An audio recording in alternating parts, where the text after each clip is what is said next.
livro de Jonas, capítulo 1, versículo do 1 e 17, fala que a palavra do Senhor veio até Jonas, filho de Amitai, e Deus disse para ele ir até a grande cidade, que é a cidade de Nínive, porque a maldade daquela cidade subiu até Deus. Mas em vez de Jonas ir para Nínive pregar a palavra para que se arrependam, não, ele foi para o lado contrário, né? Ele fugiu da presença do Senhor. Ele foi na direção de Tarsis. Então, fugindo assim da presença do Senhor. E por causa disso, o Senhor enviou um grande vento e uma tempestade violenta, de modo que aquele navio quase se despedaçou, quase chegou ao fim. E os marinheiros, eles ficaram temendo muito, tiveram muito medo, e cada um clamava ao seu próprio Deus. É o que a palavra de Deus diz. E o capitão dirigiu-se a ele, que estava dormindo lá no porão. Ele estava lá no porão do navio dormindo. E o capitão foi até lá e disse: "Que fazes tu aí dormindo? Vamos também orar, ora ao teu Deus para que ele possa também nos salvar."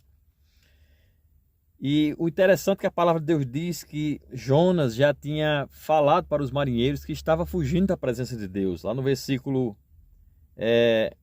10, diz assim: "Então os homens ficaram com muito medo e disseram: que é isso que fizestes?" Os homens sabiam que ele fugia da presença do Senhor, pois lhes havia contado. Versículo 10. Versículo 11. E ainda perguntaram: o que te faremos para que o mar se acalme? Pois o mar ia se tornando cada vez mais tempestuoso. Versículo 12. Ele respondeu: pegai-me e lançai-me ao mar, e ele se aquietará. Pois sei que essa grande tempestade vos sobreveio por minha causa. Versículo 13. Entretanto, os homens se esforçavam com os remos para voltar à terra, mas não conseguiam, porque o mar ficava cada vez mais violento. Com esse texto da palavra de Deus, nós tiramos aqui uma grande lição desse texto. Como é difícil aceitar o fácil. Jonas disse que toda aquela tempestade tinha caído sobre eles por causa dele. Me jogue ao mar e ficará tudo quieto. Mas eles teimaram, eles preferiram crer em suas próprias forças e foram remar. Na palavra de Deus diz que eles, entretanto, os homens se esforçavam com os remos para voltar à terra, mas não conseguiam. Por quê? Porque o mar ficava cada vez mais violento. Quanto mais os homens se esforçavam, mais o mar ficava violento. Eles não aceitaram a palavra de Jonas, que disse: apenas me jogue no mar. Certo? Então, a gente vê como é difícil aceitar o fácil. Outro caso também é o caso de Naamã. Naamã disse, o profeta disse a Naamã: não, vai, mergulha 7 vezes no rio Jordão e ficarás curado de tua lepra. E ele não acreditou, ele ficou com raiva. Certo? E só foi depois que seu servo disse: Senhor, não é coisa tão fácil, vá, entre na água. Se ele te pedisse uma coisa bem mirabolante, tu não fazias? Por que não fazia apenas isso? Vai e entra na água. E ele foi, entrou na água e ficou curado.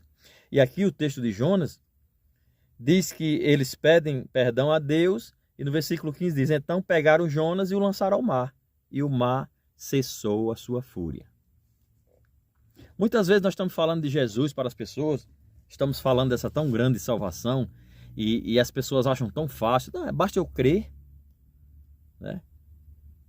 Acham tão fácil que se torna difícil.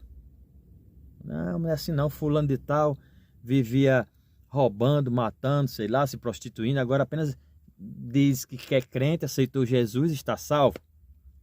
Não, comedor de feijão não vai para o céu não. Quantas vezes eu já ouvi isso. Então, a salvação, o nosso pecado já foi pago na cruz. Deus enviou Jesus Cristo para morrer por mim e por você, para pagar os nossos pecados. Certo? Não é uma coisa barata. Foi bastante caro, porque custou o sangue de Cristo derramado na cruz. Mas, para nós é fácil. Basta aceitarmos. Então, se o Espírito Santo de Deus estiver, nesse momento, tocando seu coração para aceitar Jesus, para se converter àquele que fez o mar, a terra e tudo que nele há, aceite, não resista. Não receba essa graça de Deus em vão. Ok? Deus abençoe a todos. Essa é a nossa mensagem.